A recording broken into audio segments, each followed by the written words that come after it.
The man she loved was the criminal she was hired to destroy.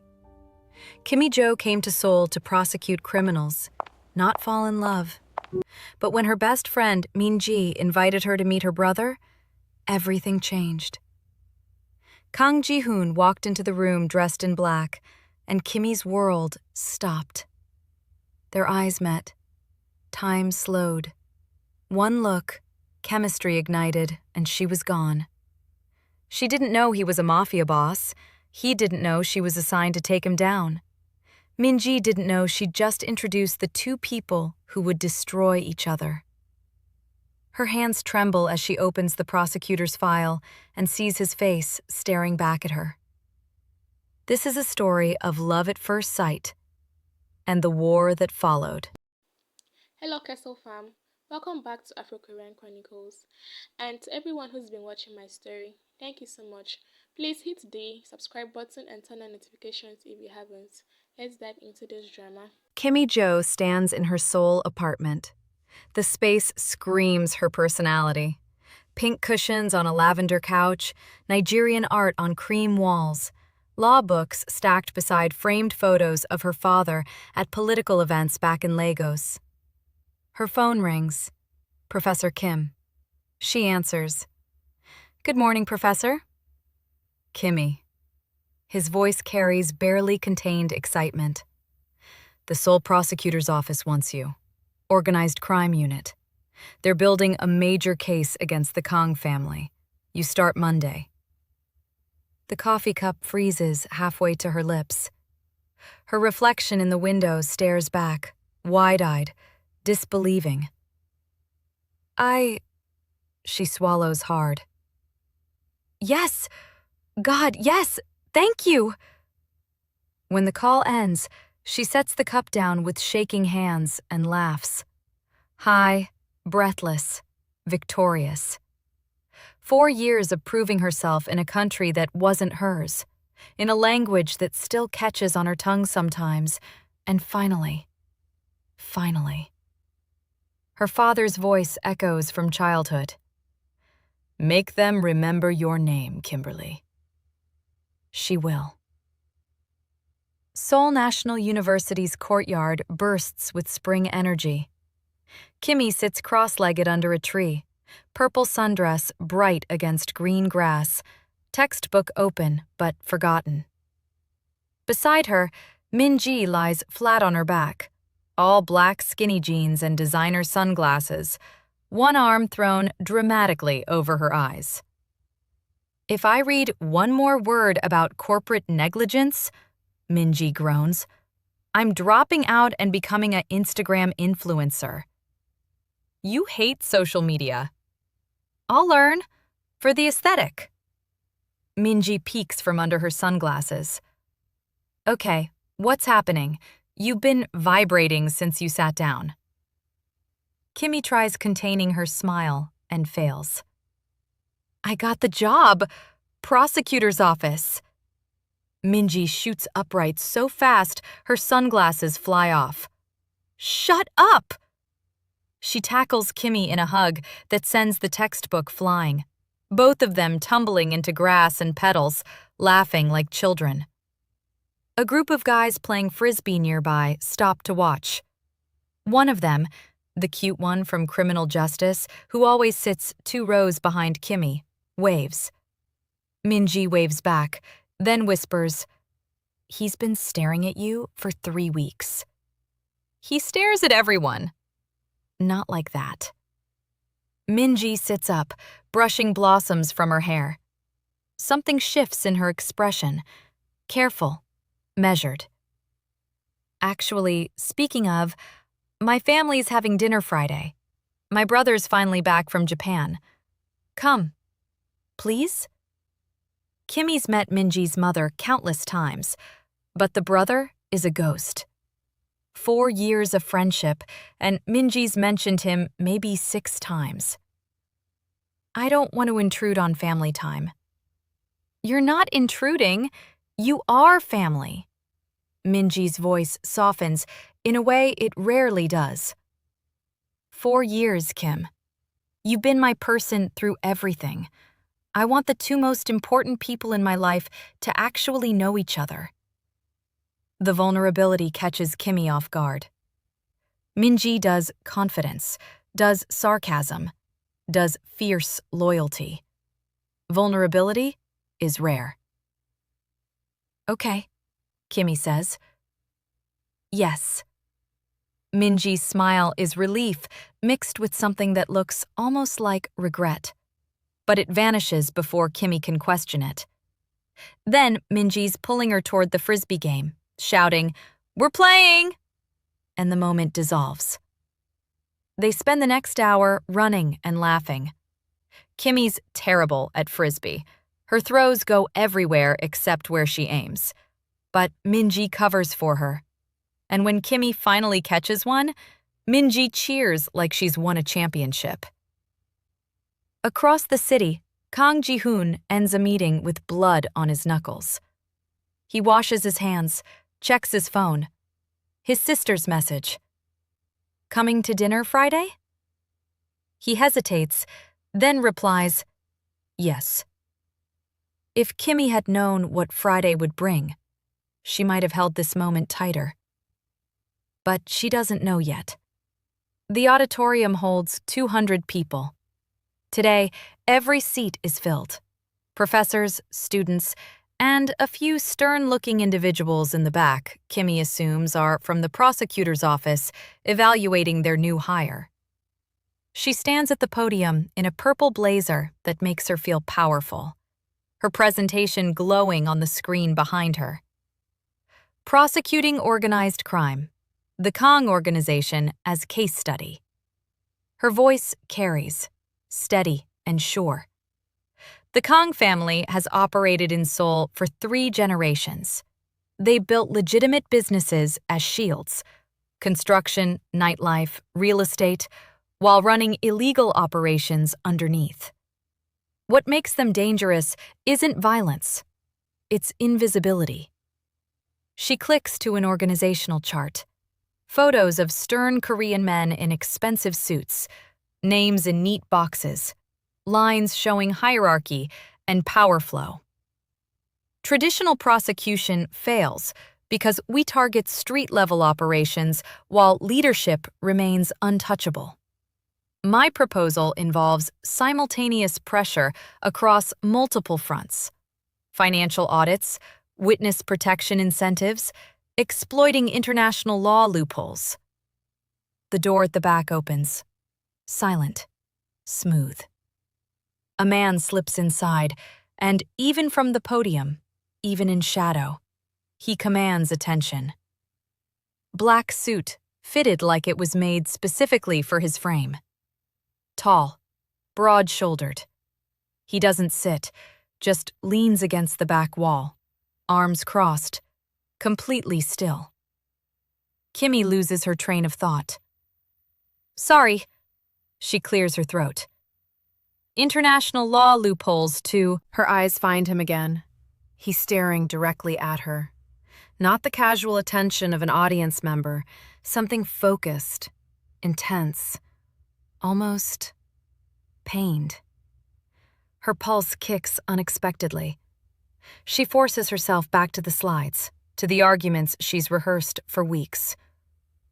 To dismantle organizations like the Kang family, we need coordinated strikes. One pressure point fails, they adapt. Multiple simultaneous attacks leave no room to maneuver. She pulls up case precedents, conviction rates, projected timelines. Professional. Academic. But her awareness keeps snagging on him. The way he stands so completely still.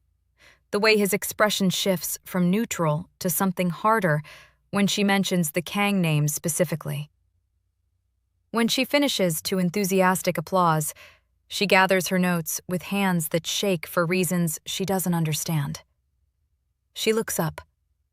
He's gone.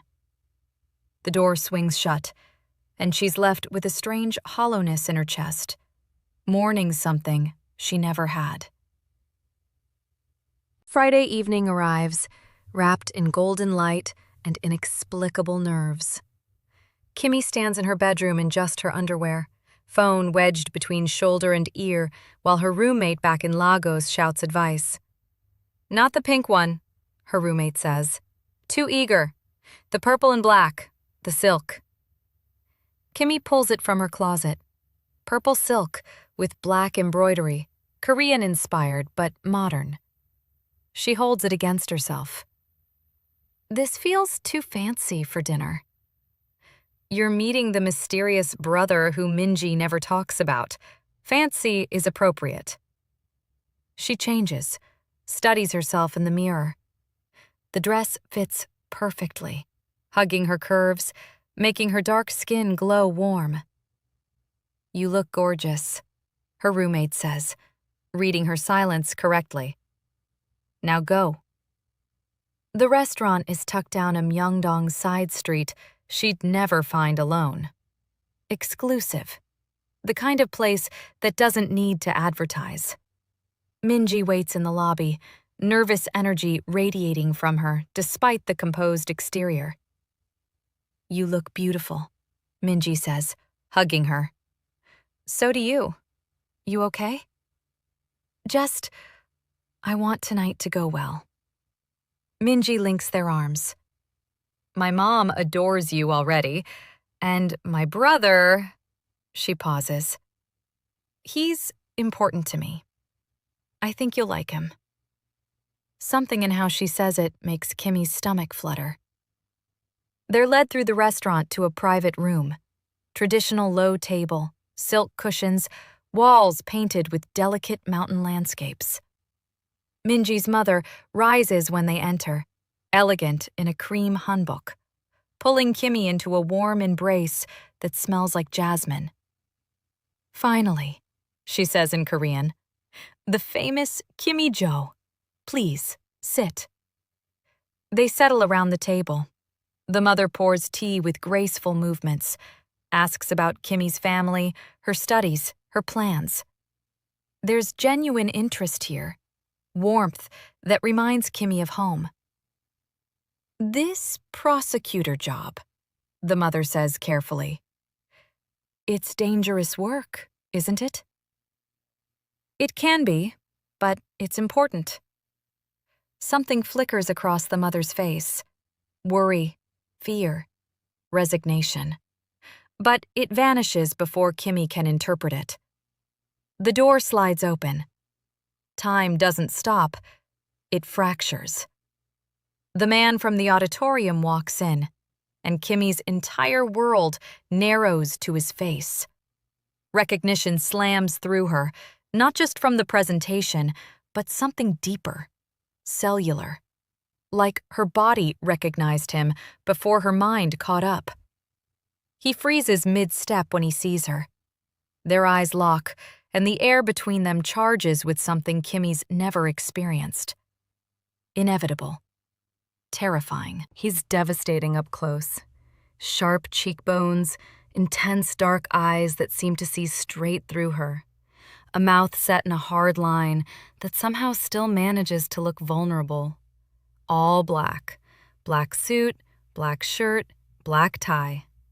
Like he's mourning or preparing for war. Minji, completely oblivious to the seismic shift happening 3 feet away, bounces up. "Oppa, finally! Kim, this is my brother, Ji-Hoon. Oppa, this is Kimmie Joe, my best friend." Brother. Minji's ghost brother is standing here, looking at Kimmie like she's just rewritten his entire understanding of the universe. He crosses the room with controlled, deliberate movements, each step measured. "You must be Kimmie." His voice is deeper than she expected, rough-edged, wrapping around her name like a physical touch. She stands on legs that don't feel steady. Yes. Hi."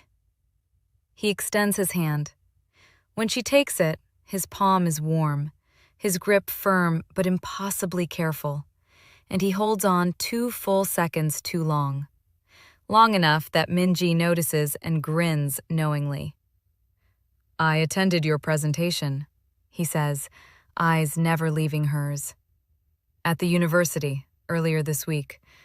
Your analysis was thorough. Heat floods her cheeks. That was you. That was me. A small, sad smile touches his lips. Brilliant work. Very comprehensive in its condemnation.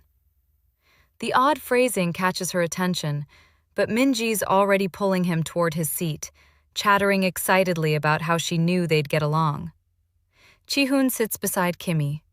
The table suddenly feels impossibly small. She's hyper-aware of everything. The subtle shift of his shoulders when he reaches for water, the clean scent of his cologne. The moment his knee accidentally brushes hers under the table, and they both jerk away like they've touched fire. Dinner begins. The food is exquisite, course after delicate course, but Kimmie barely registers taste. Conversation flows around her. Minji tells embarrassing childhood stories that make Ji-Hoon laugh, the sound low and rich and doing dangerous things to Kimmie's pulse. His mother watches them both with knowing, worried eyes. "So, Kimmie," Ji-Hoon says, voice carefully casual. "Minji mentioned you're from Nigeria. What brought you to Seoul?" "My mother died when I was 15, she says, surprising herself with honesty. "Cancer. I wanted to understand justice, I guess. Why bad things happen to good people. Why the system fails. Law felt like the only thing that made sense." His expression shifts, something raw and understanding. "I'm sorry about your mother. That kind of loss, it changes who you become." "It did." She meets his eyes. "What about you? Minji said you took over your family business young." His jaw tightens almost imperceptibly. "My father died when I was 23. Someone had to step up and protect what he built." "That must have been incredibly hard." "Hard doesn't begin to cover it." He takes a long drink of water, and she watches his throat work. "But tonight isn't for sad stories. Tonight's for celebrating you. Minji said you got a position with the prosecutor's office?" "I start Monday. Organized crime unit." Something flashes in his eyes, quick, painful, before smoothing to neutral. "Congratulations.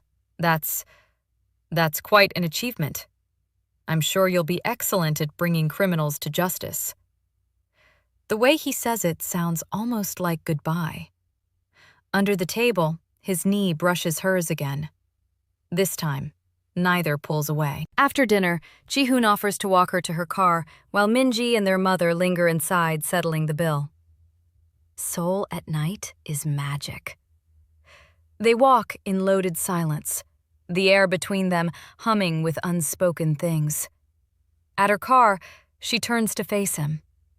The streetlight catches his features, all shadow and sharp angles, and something that looks like longing.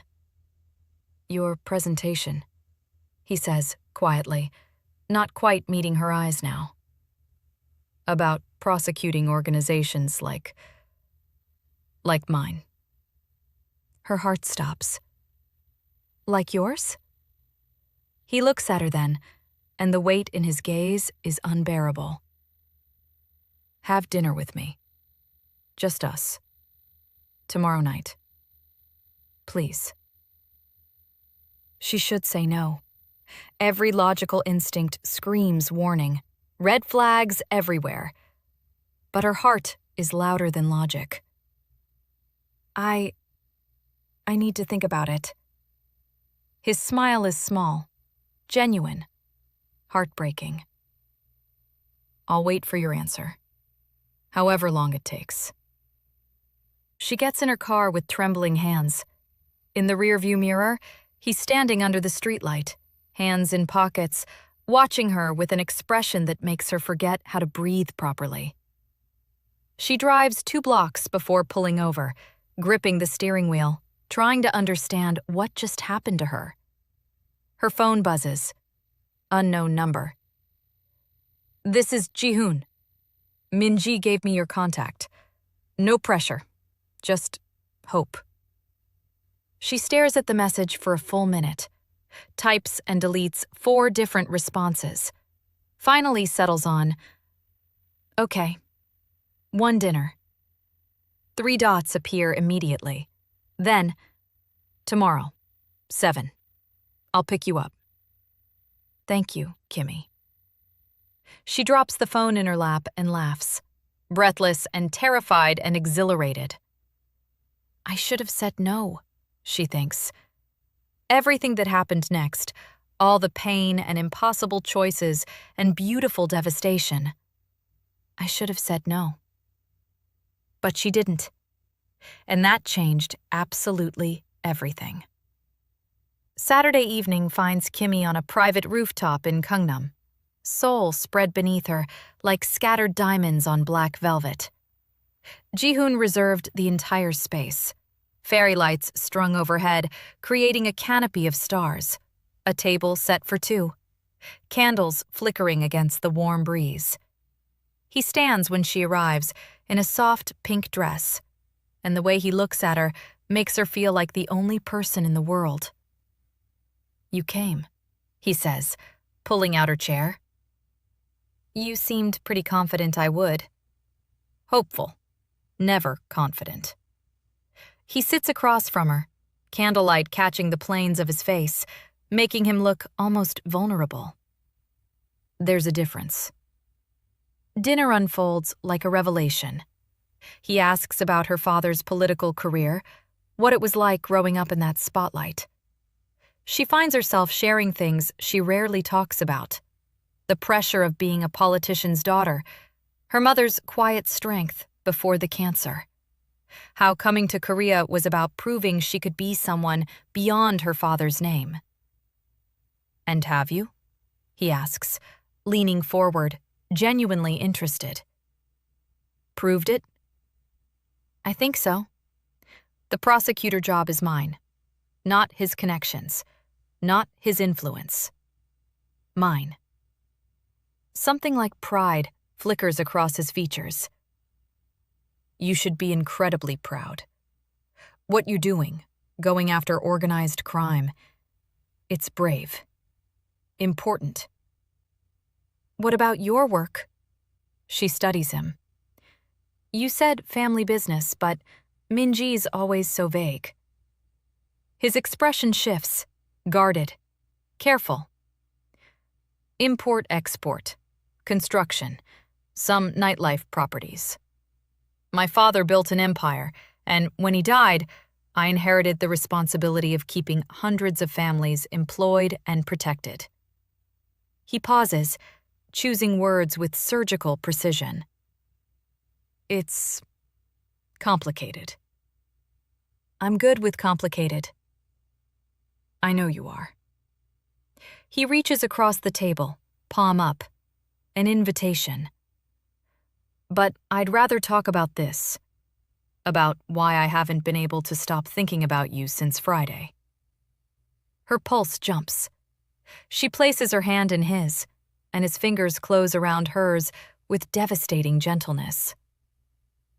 "That's extremely forward. I don't have time for games, Kimmie. I'm 29 years old. I've spent 6 years building walls so high I forgot what it felt like to want someone inside them. Then you walked into that room Friday night and..." He stops, shakes his head. "I'm scaring you." "You're not." The truth surprises her. "I feel it too. I don't understand it, but I feel it." His thumb traces slow circles on her palm. "I need to tell you something. About my work. About who I really am. But not yet. Soon. I promise. Can you trust me until then?" Every logical part of her screams no. But logic fled the moment their eyes met. "Okay," she whispers. Soon, the next 2 weeks become a blur of stolen moments and growing addiction. They're inseparable when their schedules allow. Art galleries where he watches her reactions more than the paintings, his eyes tracking every smile, every thoughtful tilt of her head. Coffee shops where conversation flows for hours, her telling stories about growing up in Lagos, the chaos and color and complicated politics, him sharing carefully edited memories of childhood with Min-ji, their father's rare moments of softness before responsibility hardened him. Late-night walks along the Han River, where he wraps his jacket around her shoulders without asking, and she breathes in his cologne and wonders how someone can feel this safe and this dangerous simultaneously. At Namsan Tower on their 5th date, he buys a love lock. Pink and black, their colors merged into something new. "Make a wish," he says, handing her a permanent marker. She writes her name on the pink side.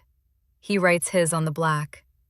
They attach it to the fence among thousands of others, and she traces their names with her fingertip. "Think it'll last?" she asks. "Longer than anything else I've built." His voice carries weight she doesn't understand yet. She turns to him, questions building. "Ji-Hoon, what do you mean by—" He kisses her. Doesn't ask permission, doesn't hesitate, just closes the distance like he's been drowning and she's air. His hand cups her face with heartbreaking gentleness despite the desperation underneath, and cherry blossoms fall around them like the universe is orchestrating this exact moment. When they break apart, her forehead rests against his, both breathing hard.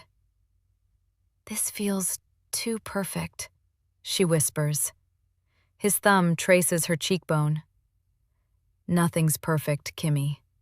But this, us, it's the closest I've ever come." The guilt threading through his voice should warn her. Later, she'll remember this moment and recognize it for the confession it was. But right now, with Seoul singing beneath them and his arms solid around her, she hears only promise. Monday morning shatters every beautiful illusion. Kimmie sits in her new office, small but hers, desk, chair, window overlooking Seoul, nameplate that still makes her smile. She's arranging law books when prosecutor Choi enters, dropping a thick file on her desk with a heavy thud. "Your primary assignment," Choi says. "Everything we've compiled on the Kang organization over the past 18 months. You'll assist with building the indictment case. We're close, Kimmie. Very close." Kimmie opens the file with academic curiosity. Financial records first. Shell companies, money transfers, numbers that don't align. Then surveillance photos. Men in expensive suits, grainy nighttime images outside clubs and warehouses. She flips to the personnel section. Primary target, Kang Ji-Hoon. The world tilts violently. The photo is recent. Him leaving what the caption identifies as an illegal gambling operation in Gangnam. Same sharp features, same intense eyes. Her Ji-Hoon. Her hands start shaking. She flips pages frantically.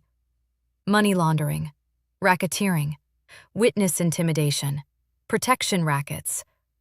The family tree shows his father, deceased, violent death, and beside Ji-Hoon's name, Kang Min-ji, sister, age 24. Her best friend. They both knew. The room spins. Blood roars in her ears. She can't breathe properly. "Kimmie?" Prosecutor Choi's voice sounds underwater. "Are you all right? You've gone pale." She forces herself to nod mechanically, to close the file with hands that won't stop trembling. It's a lot. Big case. The biggest we've had in 5 years. That's why we need you."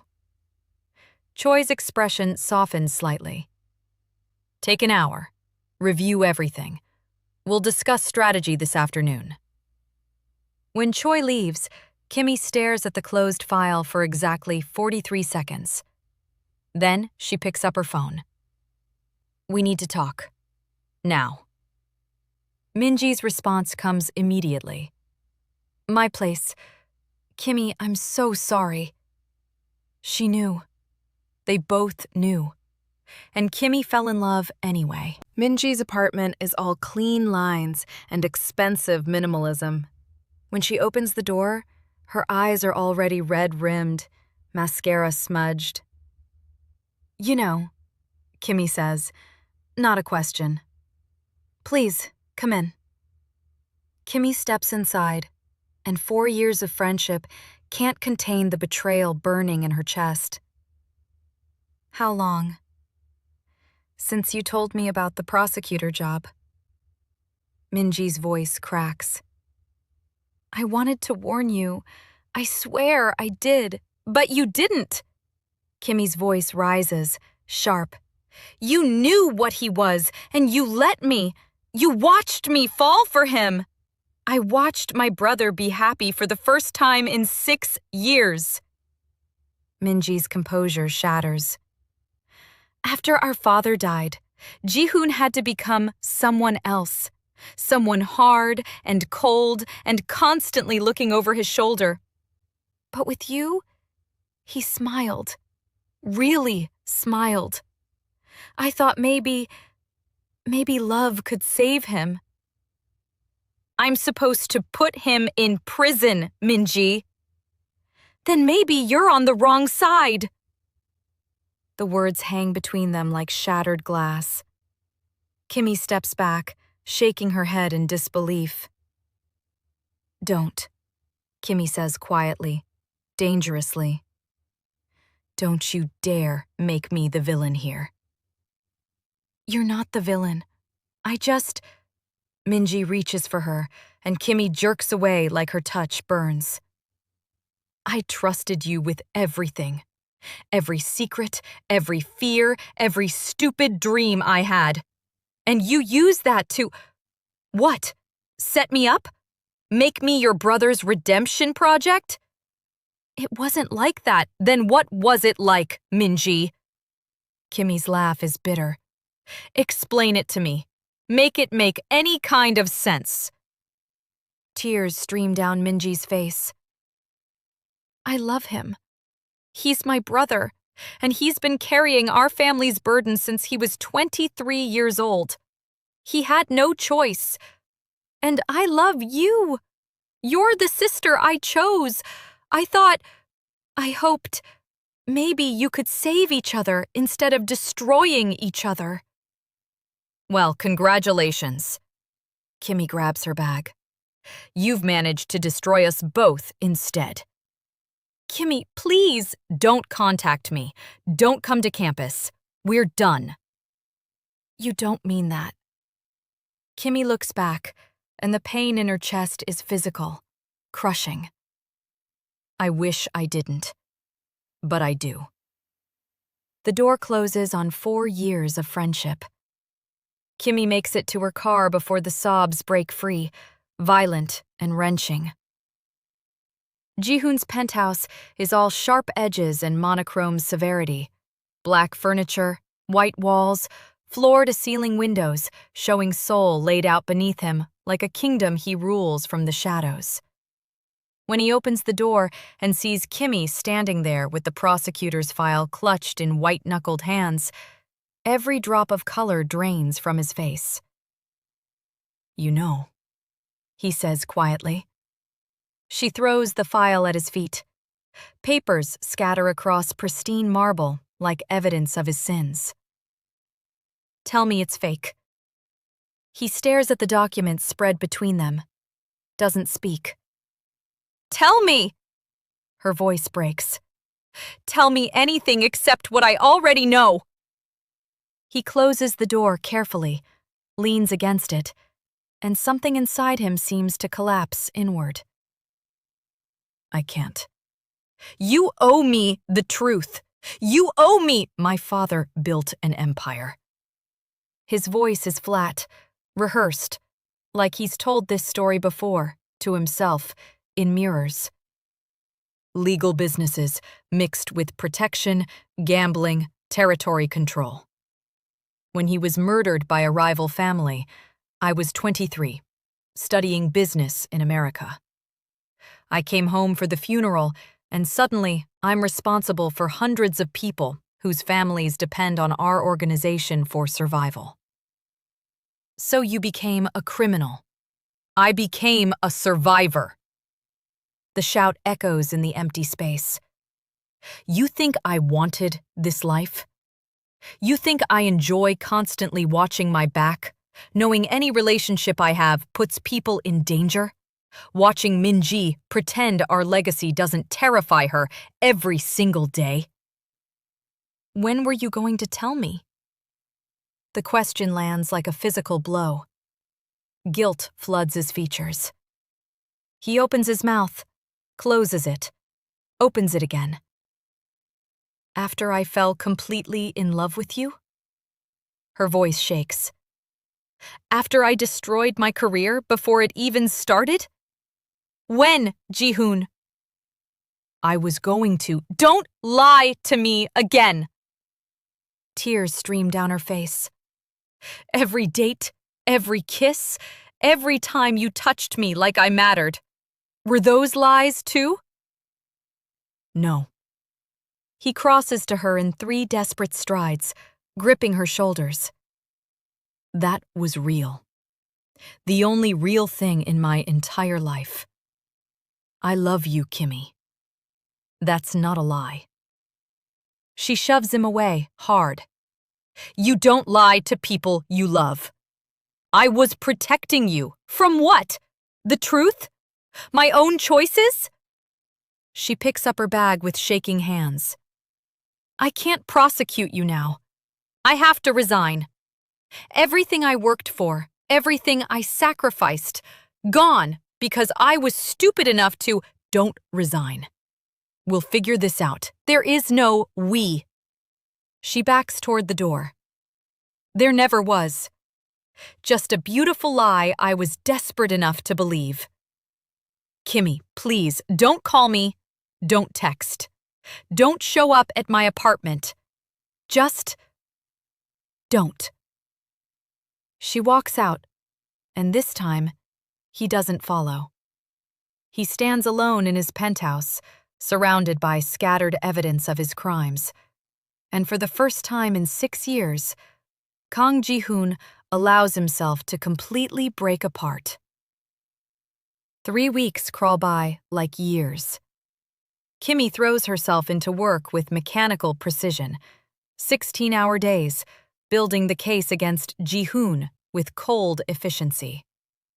She looks hollow, cheekbones sharper, eyes empty. Colleagues whisper concern she pretends not to hear. At night, she lies awake, staring at her ceiling, remembering cherry blossoms and gentle hands, and the way he said her name like a prayer. Across Seoul, Ji-Hoon sits in his office surrounded by empty soju bottles, scrolling through photos on his phone he should delete but can't. Her laugh, her smile, the way she looked at him like he could be someone better than his father's legacy. Min-ji tries calling both of them. Both let it ring to voicemail. Wednesday evening, Prosecutor Choi appears in Kimmie's doorway. Go home. I'm fine. You're burning out, and that's the opposite of fine. Choi's expression softens. Whatever this is, it's personal. Personal clouds judgment. We're close to indicting Kang, Kimmie. I need you sharp, not running on spite and heartbreak. Kimmie looks up, and the defeat in her eyes is stark. How close?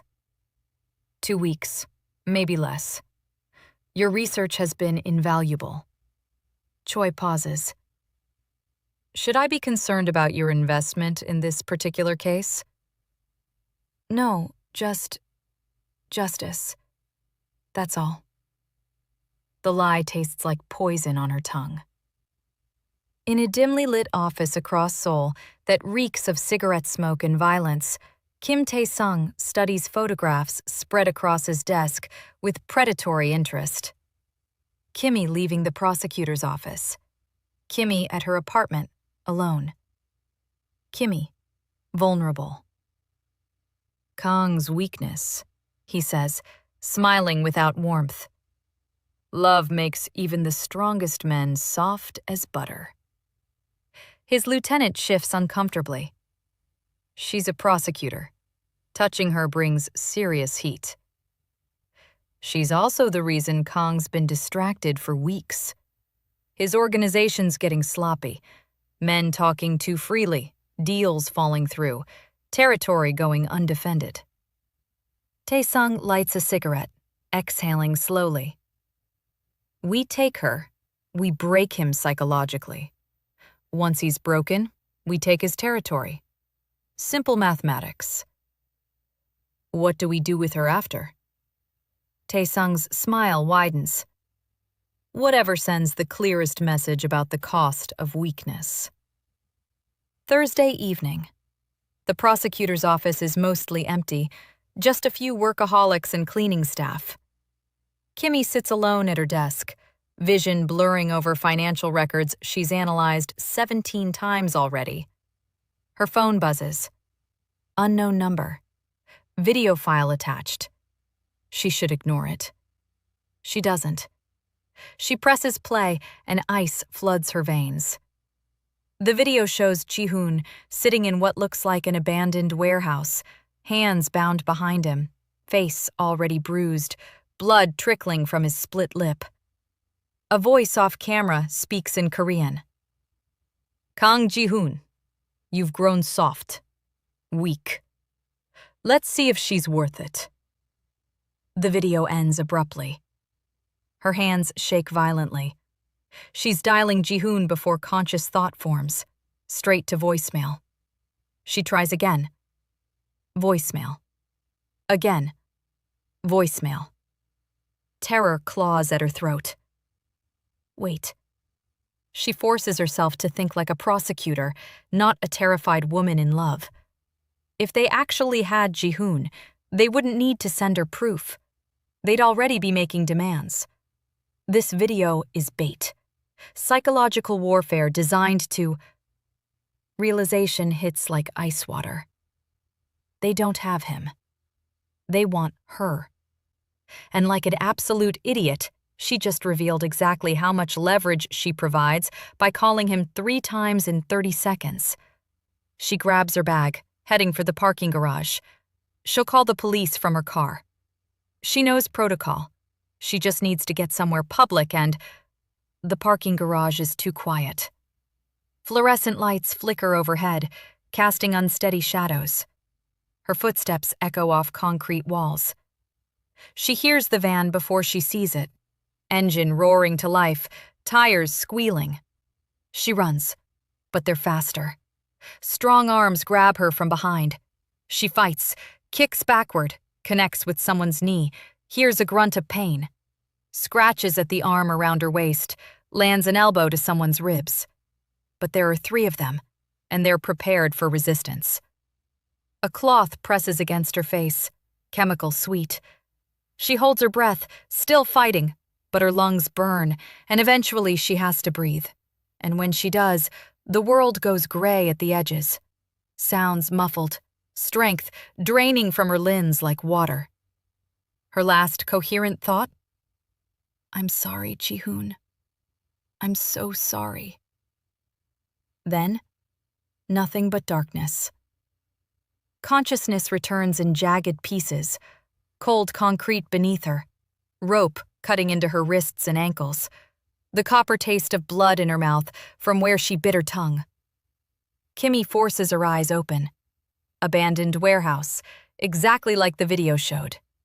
Decay thick in the air, rust and mold, and something that might be old blood. 3 men stand several feet away, conversing in low Korean she strains to hear. One notices her stirring and smiles. She's awake. Perfect. Start recording.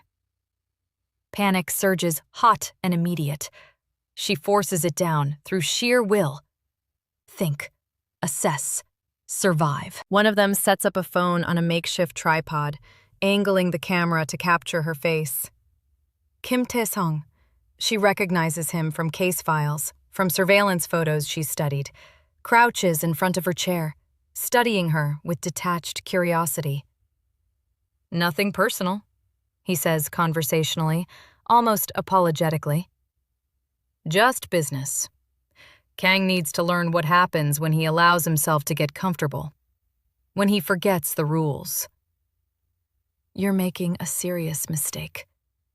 Her voice comes out steadier than she feels, prosecutor training kicking in automatically. I'm an officer of the Seoul prosecutor's office. Harming me brings consequences you can't imagine. His fist connects with her face. Stars explode behind her eyes. The taste of blood intensifies. Her head snaps to the side from the impact. Your leverage, he says simply. Nothing more. That's all you need to be. He nods to his men. Make sure it hurts enough that he does something monumentally stupid. The first blow splits her lip wider. The second bruises her ribs. She feels something crack, hopes it's not broken.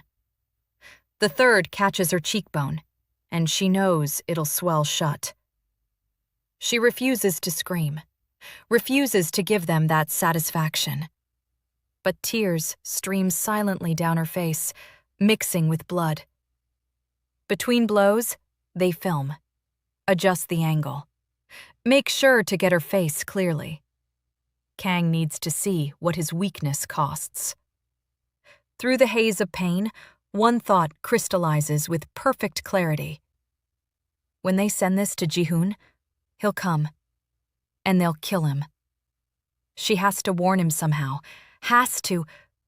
Another blow, harder than the others, and the world goes dark again.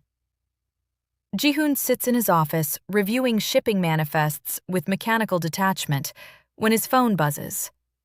Unknown number. Video attachment. Every instinct screams to ignore it. He opens it anyway. 10 seconds in, his entire world ends. Kimmie tied to a chair, blood on her beautiful face, trying so desperately hard to be brave while men he recognizes, Kim's crew, hurt her systematically. The video is 2 minutes and 37 seconds long. He watches every frame, each second burning permanently into his brain. When it ends, his hands are shaking with rage, so pure it's almost transcendent. Another message appears. Gangnam Warehouse District, Pier 7. Come alone, or we continue our conversation with her. For exactly 5 seconds, Ji-Hoon is utterly still. Then he moves like controlled violence. His phone is already dialing. Call everyone. I don't care where they are or what they're doing. Pier 7, Gangnam Warehouse District. 5 minutes. Bring everything. Min-ji appears in his doorway, drawn by the tone in his voice she's never heard before. Oppa, what's?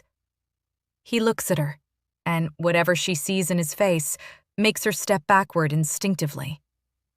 They have Kimmie. Min-ji's hand flies to her mouth, horror flooding her features. I'm going to get her. His voice is perfectly calm, which makes it more terrifying. And I'm going to burn them all down to ash. I'm coming with you. Absolutely not. She's my best friend. Min-ji's voice breaks. I destroyed that friendship. The absolute least I can do is help save her life. He studies her for one long moment, then nods sharply. You stay behind me at all times, no matter what happens. Understood? They're in the car in under 90 seconds.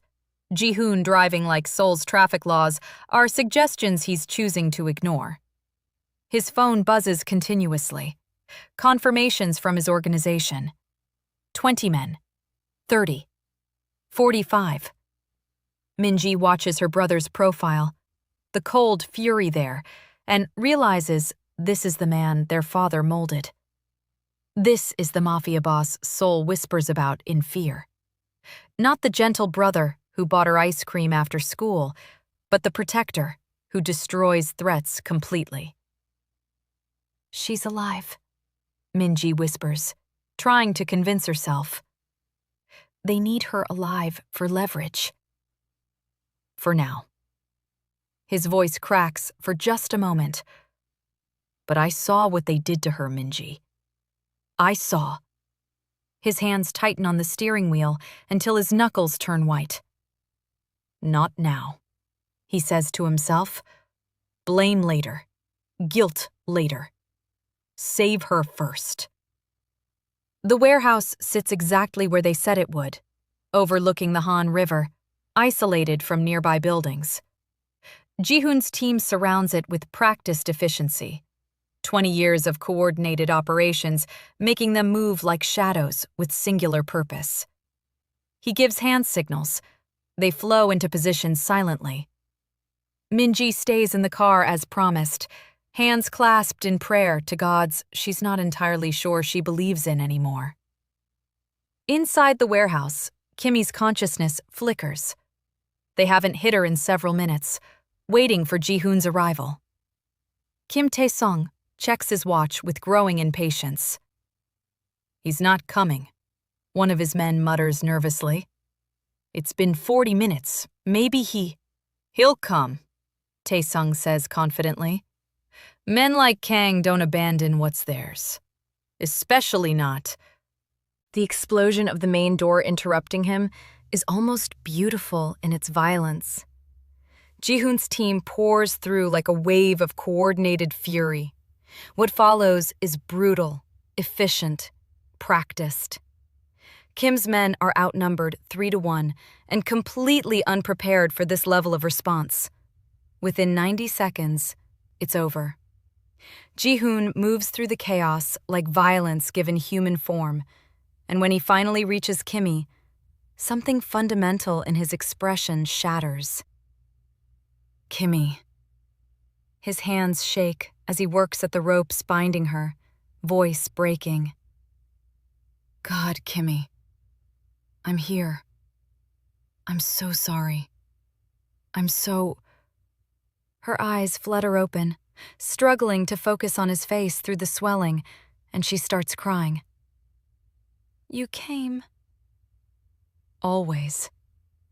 He lifts her with heartbreaking gentleness, cradling her against his chest like she's made of spun glass. I'll always come. I've got you now. She buries her face against his shoulder, sobbing, and he holds her like she's the only thing anchoring him to his humanity. Behind them, Kim Tae-sung tries to run. Ji-Hoon's men stop him with efficient brutality. Police sirens wail in the distance, growing closer. Ji-Hoon looks at his second-in-command. Clean all of this. Make it disappear. Everything. The man nods, already moving his team into practiced cleanup. Ji-Hoon carries Kimmie toward the exit, where Min-ji waits with the car running.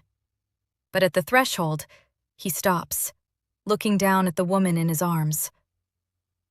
I have to go, he says quietly. Police can't find me here. But you can stay. Tell them everything. Let them arrest me. End all of this. Kimmie's hand clutches his jacket with surprising strength, despite her injuries. What are you asking me? To choose. His voice is raw. Come with me or stay. Your career or this. But if you come, you're choosing me over everything you worked for. Over justice itself. She looks at him through her one eye that can still open properly, and despite the pain, despite everything, her choice is clear. She kisses him, hard and desperate, tasting of blood and salt and decision. "Let's go," she whispers against his lips. His arms tighten around her protectively, and he runs. The safe house is in Incheon, far enough from Seoul to feel like a different world. Min-ji drives while Ji-Hoon tends Kimmie's wounds in the back seat with supplies from the emergency medical kit. His hands are gentle, clinical, but his eyes remain devastated. "I'm sorry," he keeps repeating like a mantra. "I'm so sorry. This is my fault. All of it." "Stop apologizing." She winces as he cleans the cut above her eyebrow. "You didn't do this." "I might as well have. They took you because of me. Because I was selfish enough to love you, even knowing what it could cost." "Ji-Hoon." She catches his hand, forcing him to meet her eyes. "I chose you. Back there, I chose you." "You chose running. That's different from choosing me." "I chose love over law." "Maybe that makes me a hypocrite. Maybe I'll regret it when the adrenaline fades. But right now?" She touches his face with trembling fingers. "Right now, I choose you." He kisses her forehead with infinite gentleness, then her bruised cheek, then her split lip so carefully she barely feels it. "I don't deserve you." Probably not. Despite everything, she manages a small smile. "But you're stuck with me anyway." Min-ji watches them in the rearview mirror, tears streaming silently down her face. The safe house is small but comfortable. Clean, stocked with supplies, clearly used before for similar situations. Ji-Hoon helps Kimmie to the couch with excruciating care, and Min-ji appears with ice packs and painkillers and gentle efficiency. For a long moment, Kimmie and Min-ji just stare at each other across an ocean of hurt and love and unspoken apologies. "I'm sorry," they say simultaneously. And the absurdity of it makes them both laugh. Painful, cathartic. Min-ji kneels beside the couch, tears flowing freely now. "I should have told you from the beginning. I should have protected you instead of using you to save him. You were protecting your brother. I understand now." Kimmie touches her friend's tear-stained face. "I'm sorry I shut you out so completely. I'm sorry I thought love could fix everything without consequences." They hug carefully, mindful of Kimmie's injuries, and something essential slots back into place between them. Ji-Hoon watches them, and for the first time in 3 weeks, something like hope unfurls cautiously in his chest. Dawn breaks soft and golden over Incheon. Kimmie wakes to find Ji-Hoon sitting by the window, staring at Seoul's distant skyline with the weight of the world on his shoulders. She joins him, moving slowly, and he immediately pulls her into his arms with infinite care. "I can't prosecute you now," she says quietly. "I crossed that line the moment I chose to run." "I know. I have to resign. My career, everything I worked for since I came to Korea, it's gone." His arms tighten fractionally. "No. You worked too hard, sacrificed too much. I won't let you." "Then what do we do?" She looks up at him, searching his face. "We can't keep running forever. You can't keep living this life. So what's the solution?" He's quiet for a long time, jaw working as he processes. Finally, "I dismantle it. The organization. I make deals with prosecutors, offer testimony, cooperate fully, turn everything legitimate that can be turned legitimate. That could take years, and they could kill you for betraying them. Then I spend years becoming someone genuinely worthy of you. He cups her face with devastating tenderness. Someone who doesn't force you to choose between love and justice. Someone you can actually be proud of. Fresh tears slip down her cheeks. I'm already proud of you. For choosing to change instead of choosing to run. Don't be proud yet. Not until I've actually done something to deserve it. He kisses her forehead softly. Can you wait? While I spend years fixing this impossible mess? As long as it takes. They hold each other as Seoul wakes beyond the window. Two people who fell in love at first sight, now fighting desperately to deserve that love. Behind them, Minji watches and smiles through her own tears. Family, she thinks. Chosen and blood and worth every single fight. 18 months later. Seoul hasn't changed. Still beautiful, still chaotic, still humming with endless energy. But everything else has transformed completely. Kimmie works at a private human rights law firm now, using her prosecutorial skills to defend marginalized communities instead. Different work, but good work. Important work. Work that lets her sleep at night. Ji-Hoon spent 14 months cooperating extensively with prosecutors, dismantling the illegal portions of his empire piece by careful piece, testifying against rival organizations in exchange for immunity. The Kang organization still exists, but now it's construction companies that pay their taxes and nightclubs that follow every regulation obsessively. He still has enemies, probably always will, but he sleeps marginally better now. They rebuilt their relationship with painstaking slowness. Coffee dates that became dinners, dinners that became weekends, weekends that became her toothbrush appearing in his bathroom and her clothes in his closet. Trust earned back in inches and centimeters. Kimmie's father visited Seoul 3 months ago. The meeting was tense. A politician sitting across from a former Mafia boss discussing his daughter's future. But Ji-Hoon impressed him with raw honesty about his past and visible determination about his future.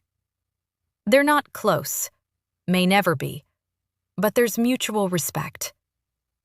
Minji has her best friend back, and her brother genuinely happy. She considers that an absolute victory. Today is Kimmie's graduation. She went back part-time to finish her law degree properly, enduring ethics hearings and intense scrutiny. Took twice as long, but she earned it cleanly.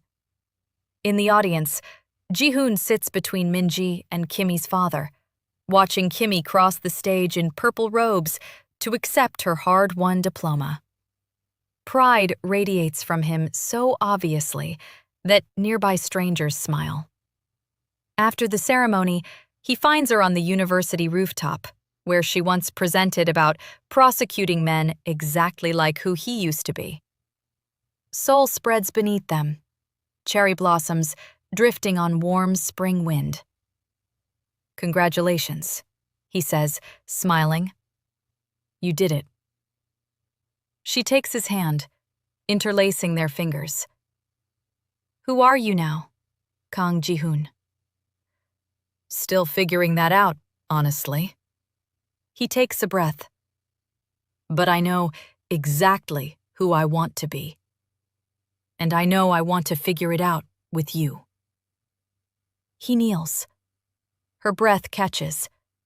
The ring he pulls from his pocket is exactly perfect. Pink diamond surrounded by smaller black diamonds, Their colors merged into something entirely new. "You saved me," he says, voice rough with emotion. "Not from prison. From myself. From becoming the man my father wanted instead of the man I choose to be. I'm still becoming that man, still figuring him out. But I know he loves you. Completely. Permanently. Marry me, Kimmie. Let me spend the rest of my life becoming worthy of that yes." She's crying and laughing simultaneously, pulling him up to kiss him before he's even finished speaking. "You're already worthy, you impossibly stubborn man." "Yes. Forever, yes." He slides the ring onto her finger, and they stand there, kissing as cherry blossoms fall around them like benediction, coming full circle to where this impossible journey began. Min-ji finds them like that and immediately starts crying happy tears. "Finally! I've been waiting 18 months for this!" They laugh, pulling her into a three-way embrace. Three people who found family in the most unlikely, complicated, beautiful places. 6 months later, Paris glitters beneath them. Inside Le Jules Verne restaurant in the Eiffel Tower, they celebrate their engagement with the people who matter most. Kimmie's father stands, raising his champagne glass. "To my daughter, who taught me that home isn't a place, it's who you choose to build a life with. Ji-Hoon, welcome to our family. But if you hurt her, politician or not, I will personally come for you." Ji-Hoon laughs genuinely. "I would expect absolutely nothing less, sir." Min-ji goes next, beaming. "To my brother, who finally found someone stubborn enough to handle him. And to my best friend, who loved him despite every logical reason not to. You two deserve all the happiness in the world." When Ji-Hoon stands, the room quiets with anticipation. "To Kimmie," he says, looking only at her, "who saw a monster and somehow found a man worth saving. You're my redemption, my conscience, my home. Thank you for choosing me, even when I gave you every reason to run."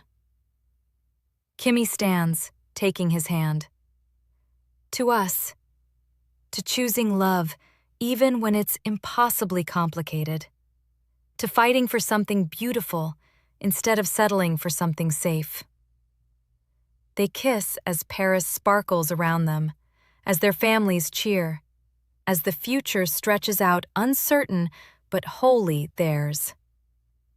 Later, they dance on the terrace, Seoul a distant memory, tomorrow's worries held at bay by tonight's joy. "Any regrets?" he murmurs against her hair. "Not a single one. You?" "Only that I didn't meet you sooner." He pulls back to look at her properly. "Do you really think we can do this? Build something real and lasting from such a fundamentally broken beginning?" "We already are." She touches his face tenderly. "Every single day we choose each other. We build it stronger." The music swells around them, and they sway together beneath French stars. Two people who fell in love at first sight and then fought like hell through blood and pain and impossible choices to keep it. Present day. Their Seoul penthouse, surrounded by wedding invitations waiting to be addressed and color swatches for flowers they can't decide between. They stand at the window overlooking the city where they met, where they fell, where they nearly destroyed each other and somehow found redemption instead. "Ready for this?" Kimmie asks, leaning into his solid warmth. I've been ready since the moment you walked into that restaurant and my entire world stopped spinning.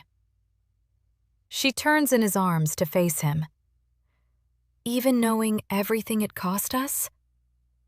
Especially knowing what it cost. His expression is serious, intent. Because we fought for this, bled for it, changed fundamentally for it. That's what makes it real, instead of just a beautiful fairy tale. Below them, Seoul sparkles with infinite possibility. Behind them, their complicated, hard-won life waits, imperfect, messy, and utterly theirs. People say love at first sight doesn't exist, that it's impractical, unrealistic, the stuff of foolish romance novels. But Kimmie and Ji-Hoon learned something different. They learned that sometimes the most extraordinary things happen when you're brave enough to believe in the impossible. She came to Korea to build a career prosecuting criminals. Instead, she built a life loving one. And somehow, impossibly, it's more beautiful than anything she ever could have planned. Their engagement rings catch the morning light as they stand together. Two people who chose love when logic screamed to run, who built something real and lasting from the wreckage of secrets and lies and violence. The wedding invitation on their table reads, "Join us as we celebrate not love at first sight, but love that survives everything thrown against it." And that, they both quietly agree, is the infinitely better story. If you've stayed with us this far, please subscribe, because love stories that refuse to give up deserve to be remembered and celebrated. Here's a question to carry with you into your own life.